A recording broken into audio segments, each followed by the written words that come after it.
Ago, you are going to kill this man. Ago, these are the ones that killed your family. Eh? That killed your mother. Chop him!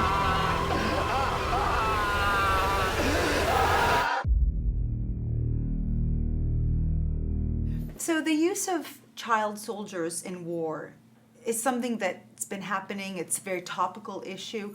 What made you want to bring this to the big screen? Well, it started probably 15 years ago when the wars in Sierra Leone and Liberia were still happening. It was a subject that it was definitely in the news more then. It was more a la mode, I suppose, in terms of charity work. And it sort of disappeared over the last 10 years. And there's been a few child soldier movies, but nothing that I felt sort of encompassed the complete experience of being a normal kid and seeing that transformation to being a trained killer. And then you read the book? Well, I read the book before that. Oh, you did? Sorry, I started my research around '99, but I started working on the subject more intensely around 2003. I went to Sierra Leone, did research there, and then in 2005 I read the book. Now, it is very harrowing. It's difficult to watch. It's unpleasant, yet it's very powerful. What do you want audiences to take away from this? The most important thing is the human and emotional connection.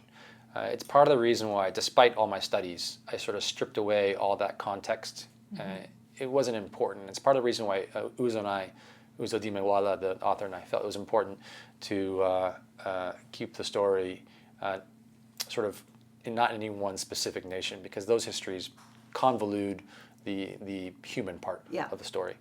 And so what I want is, by the end, somebody feeling, one, they've known this kid, that he's a real flesh and blood kid with desires and hopes and dreams, but also to sort of put a face to the sort of the nameless newspaper headlines that you might see, and see that, you know, these conflicts that are continuing now, for example, in the Ukraine, in Syria, in Nigeria, Cameroon, and Niger with Boko Haram, that all these conflicts involve kids as well. And there is, without a doubt, kids being used as not only as fighters, but also victims of the violence. Now let's talk about the kid, the young actor, Abraham.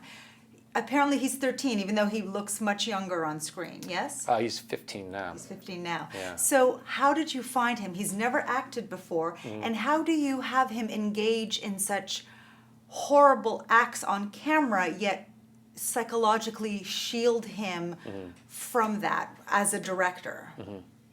Well, he was street casted. We found him with a scout that went out to look for actors, because we were having a very hard time through casting calls to get people to show up. And he sort of exhibited from the very beginning a natural ability to perform on camera. So he was part of a troupe of young kids that we were sort of training, that we would all end up using in the film in some place in some different roles, and he ended up being sort of in the first position to play Agu. In terms of the level of violence they're sort of portraying on screen, it's so compartmentalized when you're shooting it that it doesn't feel real. It's so slowed down and broken up. It's makeup for blood. You know, everyone's acting. You have a stunt coordinator helping you figure out how to do the more dangerous stuff. So I think content-wise, it wasn't really disturbing to them, because It was so technical. It was so technical. Well, congratulations. Thank you very much. Thank you so much.